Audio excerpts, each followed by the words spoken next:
સમાચાર બનાસકાંઠાથી પ્રાપ્ત થઈ રહ્યા છે। બનાસકાંઠામાં આવેલો દાંતીવાડા ડેમ જે ખાલી ખમ છે। બનાસકાંઠામાં તો સતત 2 દિવસથી ધોધમાર વરસાદ થઈ રહ્યો છે। અત્યાર સુધી સિઝનનો 38% વરસાદ થઈ ચૂક્યો છે। જોકે બનાસકાંઠા જિલ્લાના જીવાદોરી સમાન દાંતીવાડા અને સીપુ ડેમમાં હજુ પણ પાણીની આવક નહિવત છે। દાંતીવાડા ડેમમાં માત્ર 18% પાણી ભરેલું છે તો સીપુ ડેમ માત્ર 10% ભરેલો છે। ઉપરવાસમાં સારો વરસાદ ન વરસતા આ બંને ડેમમાં પાણીની આવક જ નથી થઈ રહી, જેને લઈ ખેડૂતો ચિંતામાં મુકાયા છે।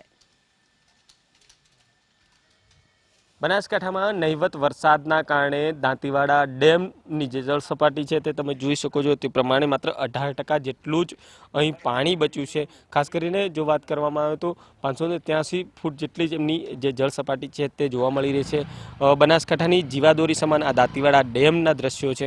ઉપરવાસમાં જો વરસાદ નહીં વરસ્યો એના કારણે જ હાલ દાંતીવાડા ડેમમાં માત્ર 18% જેટલું જ પાણી સંગ્રહિત થયેલું પડ્યું છે।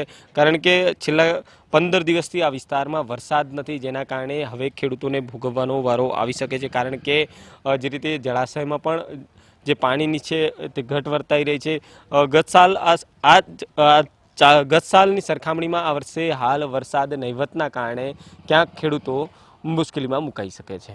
વસંત દિરગર, એબીપી અસ્મિતા, બનાસકાંઠા। હાલની પરિસ્થિતિ જોવા જઈએ તો દાંતીવાડા જળાશય યોજનામાં 564.80ની સપાટી છે અને ટકાવારીમાં જોવા જઈએ 18% જેટલો પાણીનો જથ્થો હાલમાં દાંતીવાડા જળાશયમાં સંગ્રહિત થયેલો છે। ગઈ સાલ બિપરજોય વાવાઝોડાના લીધે વરસાદ પણ વહેલો થયો હતો અને પૂરા ક્ષેત્રમાં સારો એવો વરસાદ થવાના લીધે પાણીની આવક બહુ વહેલી અને સારી એવી આવક થવાના લીધે આ સમયે આપણે ડેમના રેડિયલ ગેટ ખોલીને નદીમાં પાણી પણ વહેવડાયું હતું અને ચાલુ સાલે હજુ સુધી ઉપરવાસમાં નહિવત વરસાદ હોવાના લીધે ઓછો વરસાદ થવાથી નવા નીરની આવક થયેલ નથી।